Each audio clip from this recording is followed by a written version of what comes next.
ओम Shanti. Good morning. Anandvani channel में आपका स्वागत है। अगर आपने इस चैनल को सब्सक्राइब नहीं किया है तो कर लें, ताकि मेरी नई कॉमेंट्री और नई क्लासेस आपको मिलती रहे। ओम शांति। गुरु नानक देव ने अपना पूरा जीवन यात्रा में यानी सफ़र में बिताया, क्योंकि उनका उद्देश्य था जन जन का कल्याण करना। इस सफ़र के दरमियान दो लोग हमेशा उनके साथ रहे। एक का नाम था भाई बाला और दूसरे का नाम था भाई मर्दाना। ये दोनों नानक जी के शिष्य थे और हमेशा उनके साथ रहते थे। उनमें भाई बाला जो था वो थोड़ा चंचल प्रकृति का था, और भाई मर्दाना वो थोड़ा सीरियस था। नानक जी पर उसकी बहुत आस्था थी, लेकिन ये दोनों ही हमेशा उनके साथ रहते थे। एक बार नानक जी ने उनको अपने पास बुलाया। सवेरे का समय था। दोनों को 3-3 रुपए दिए, एक एक रुपए के 3-3 सिक्के दिए, और कहा कि 1 रुपए का अब लेके आओ, 1 रुपए का तब, और 1 रुपए का ना अब ना तब। लेकिन दोनों एक ही दिशा में नहीं जाना, अलग अलग दिशा में जाना, और शाम को सूर्यास्त होने से पहले वापस आ जाना। दोनों गए, अलग अलग दिशाओं में गए मार्केट में। एक राइट तरफ गए, दूसरा लेफ्ट तरफ गया। उसमें भाई मर्दाना जो था वो 2-3 घंटे में वापस आ गए, और नानक जी ने उनसे पूछा कि क्या हुआ, ले आए? भाई मर्दाना ने कहा कि हाँ जी, मैं तीनों चीज़ें ले आया हूँ। नानक जी ने कहा ठीक है, अब भाई बाला को भी आ जाने दो, फिर मैं देखूँगा तुम दोनों क्या क्या लाए हो। मर्दाना ने कहा ठीक है। शाम को सूर्यास्त होने को आया। उस समय भाई बाला वापस आया और आकर नानक जी को 3 रुपए वापस दिए, और कहा कि मैं एक एक दुकान पर गया, यहाँ तक कि लोगों के घर में भी गया, एक एक व्यक्ति से पूछा, लेकिन ये जो 3 चीज़ें आपने कही वो मुझे कहीं भी नहीं मिली। नानक जी ने कहा भाई मर्दाना तो लेके आया। फिर उसको भी बुलाया कि भाई दिखाओ तुम क्या लाए हो। तो मर्दाना ने कहा कि आपने 3 रुपए दिए थे और कहा था कि 1 रुपए का अब लेके आओ, एक का तब, और 1 रुपए का ना अब ना तब। तो जैसे ही मैं मार्केट में गया तो गरम गरम जलेबी बन रही थी, 1 रुपए की लेकर मैंने खा ली। ये हो गया अब, क्योंकि मुझे भूख लगी थी, और खा लिया मतलब मेरा पेट भर गया। प्रत्यक्ष फल अभी अब। और एक भिखारी खड़ा था वहाँ पे, लग रहा था कि बहुत दिनों से कुछ खाया नहीं है। 1 रुपए का मैंने उसे भोजन करा दिया। ये अब नहीं हुआ, ये तब हुआ। इसका फल मुझे अभी नहीं, लेकिन बाद में कभी मिलेगा। तो ये हो गया तब। और मैं थोड़ा आगे गया तो बंजारों का डांस चल रहा था। वहाँ पे बंजारे नाच रहे थे और सब लोग पैसे फेंक रहे थे। तो 1 रुपया मैंने वहाँ पे डाल दिया, ना अब ना तब। तो मैं तो ये तीनों चीज़ें ले आया।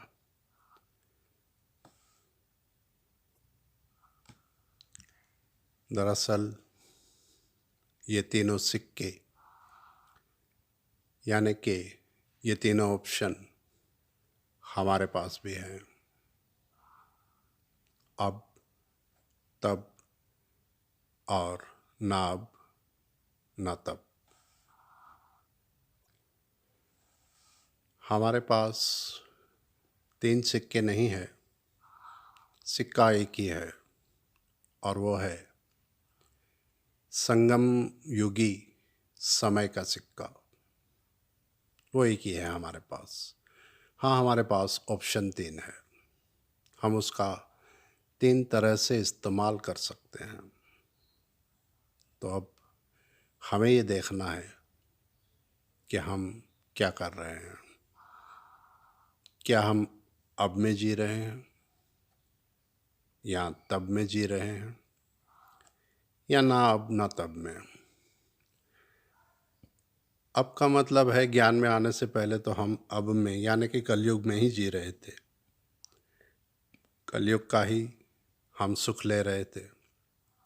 वस्तु, व्यक्ति, वैभव सभी का सुख हम ले रहे थे। लेकिन अब जब बाबा हमें मिल गया, बाबा ने हमें सत्य ज्ञान दिया और हमें पता चला कि ये समय जो हमें मिला है वो 5000 साल के बाद ही वापस मिलेगा। तो अब इसके 3 ही इस्तेमाल हैं। मुझे लगता है ज़्यादातर हम लोग बेके मध्य वाली स्थिति में हैं, ना अब ना तब। क्योंकि हमें बाबा मिल गया है तो हम पूरी तरह से कलयुगी तो बन नहीं पा रहे हैं और ना ही हम पूरी तरह से श्रीमत को फॉलो कर पा रहे हैं, मतलब ना हम तब में जी रहे हैं। तो ये अवस्था है ना अब ना तब वाली। मुझे लगता है कि अब हमें एक तरफ हो जाना चाहिए, एक साइड हो जाना चाहिए, क्योंकि समय रूपी ये सिक्का धीरे धीरे ख़त्म हो रहा है, कम हो रहा है और हम अभी तक ये डिसाइड नहीं कर पाए हैं कि हमें करना क्या है। बाबा ने कई मुरलियों में कहा है कि 2 नाव में सवारी करने वाले डेफिनेटली डूबते ही हैं और ये सच भी है। या तो हम अपने इस जीवन का पूरा मज़ा लें, क्योंकि हमने ज्ञान सुना है तो हम सतयुग में तो आ ही जाएंगे। हाँ, राजा महाराजा नहीं बनेंगे, साहूकार नहीं बनेंगे, शायद प्रजा में भी ना आए, लेकिन हम भी किसी बड़े से महल में बाहर हाथ बांध के खड़े तो रह सकते हैं। दरबान तो वहाँ पे भी होंगे। तो हम अब में जीकर ये तो कर ही सकते हैं। एंट्री तो हो ही जाएगी सतयुग में। या तो ये करें या तो फिर पूरी तरह से बाबा की हर श्रीमत को फॉलो करते हुए संपूर्ण रीत से ट्रस्टी बनकर बाबा की हर बात को मानते हुए सब कुछ अर्पण करके तब के लिए जिए। यानी हम अपना एक एक संकल्प, एक एक सेकंड, जैसा कि बाबा चाहते हैं, जैसा कि बाबा की उम्मीद है हर बच्चे से, या तो हम ये करें जिससे कि हमारी पोस्ट भी ऊंची होगी, प्राप्ति भी होगी और बाबा भी हमसे खुश रहेगा, क्योंकि बाबा हमें वही बनाने आए हैं।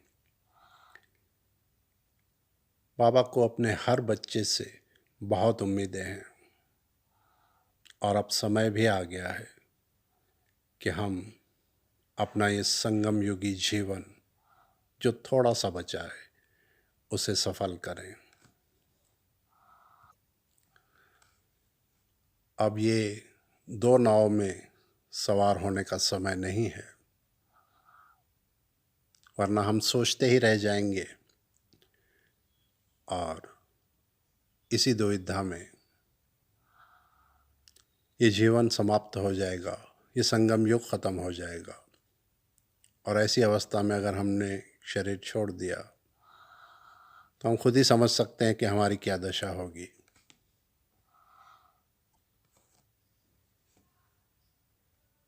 अगर हम आज कलयुगी जीवन नहीं जी पा रहे हैं, अगर हम वो सारे सुख सुविधाएं नहीं ले पा रहे हैं, तो कहीं ना कहीं हमारी अंतरात्मा बाबा से कनेक्ट तो हुई है, कहीं ना कहीं ज्ञान डीप में गया तो है, शायद हम एक्सेप्ट नहीं कर पा रहे हैं, इसीलिए हम मझधार में हैं, ना अब में ना तब में।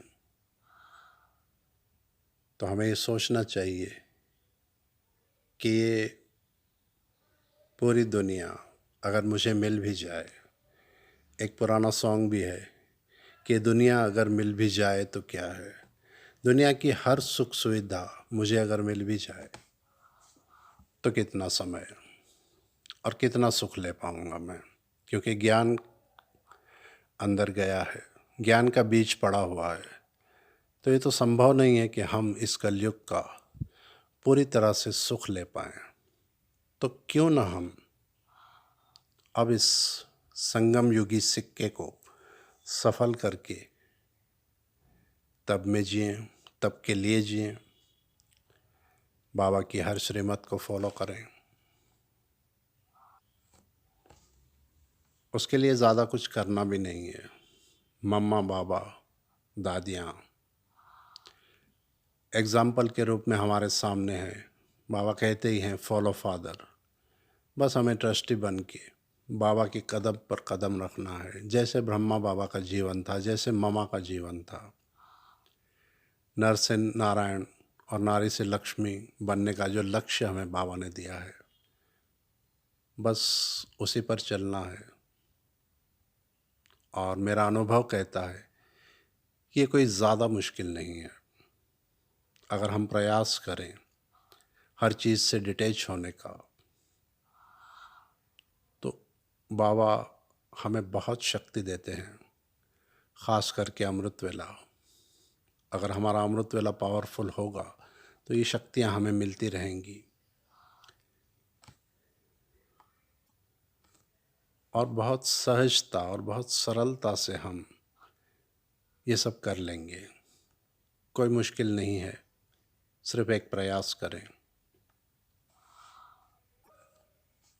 बाबा ने हमें सब कुछ बताया है, हमारे पास ज्ञान का ख़जाना है, बस हमें फॉलो करना है, चलना है।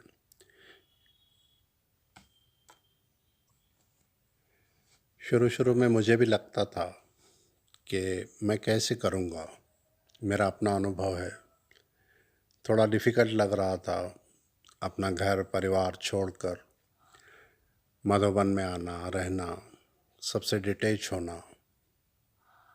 मैं आता था मधुबन, लेकिन हमेशा के लिए मधुबन आके रहना मुझे लगता था थोड़ा मुश्किल है।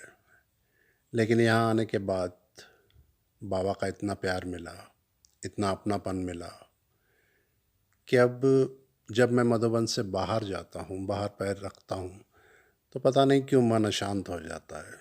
ऐसा लगता है जैसे मैं अपने घर से दूर आया हूँ। अपने लौकिक परिवार में जाके भी यही फील होता है। तो इतना प्यार हर बच्चे को बाबा देते हैं, बस हमें हिम्मत का एक कदम बढ़ाना है। और बाबा हज़ारों कदम बढ़ाने का वादा बाबा ने पहले ही किया है हमसे। तो अब